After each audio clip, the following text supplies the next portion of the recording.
लखनऊ में हम लोग एक नाइट सफारी बना रहे हैं पोखरेल के पास, और पोखरेल के नाइट सफारी के पहले हम एक नदी को जीवित करने वाले हैं लखनऊ में। उसका नाम है पोखरेल नदी।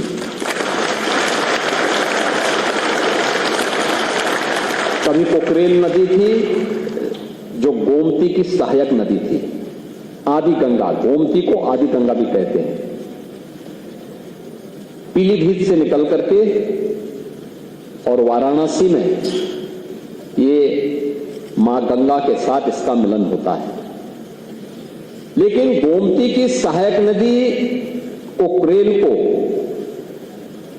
नदी को लोगों ने नाला बना दिया। नाला बना करके उसमें अवैध निर्माण कर दिए, कब्जे हो गए,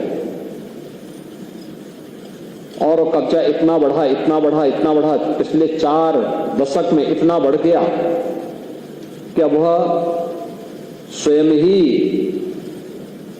न केवल नदी के लिए बल्कि यहां के पर्यावरण के लिए एक चुनौती बन गई थी। और फिर 1 वर्ष पहले हम लोगों ने इस लड़ाई को प्रारंभ किया। नहीं, पोखरेल को नाला नहीं, इसको फिर से नदी बनाना है। और नदी बनाने के लिए उस लड़ाई को यहां से लेकर के सुप्रीम कोर्ट तक हम लड़े, और मुझे प्रसन्नता है 8000 से अधिक ऐसे जितने इलीगल स्ट्रक्चर थे उन सबको हम लोगों ने उसके पेट से अब तक निकाल करके बाहर फेंका है, उसको हटाया है। जिनका पुनर्वास होना था उन्हें पुनर्वास भी किया है, जिन्हें दंडित करना था उन्हें दंडित भी किया है।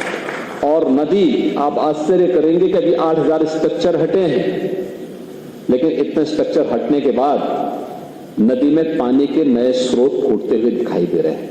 यानी जब गर्मी थी, जब नदियां सूख रही थी, जल के स्रोत सूख रहे थे, तब पोखरेल में नए जल के स्रोत फूट रहे थे। ये दिखता है कि हमने जल के स्रोत अपने स्वार्थ के लिए स्वयं बंद किए हैं, लेकिन यही स्थिति अन्य जगहों पर भी है। हमने कभी भी उस दिशा में प्रयास नहीं किया है।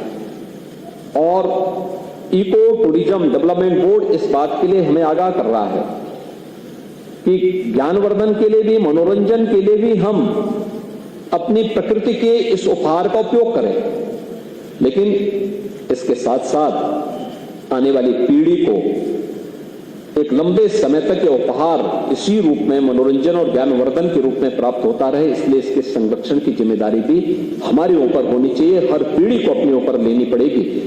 और उसी दृष्टि से इस कार्यक्रम को आगे बढ़ाने के लिए एक अभिनव प्रयास प्रारंभ हुआ है।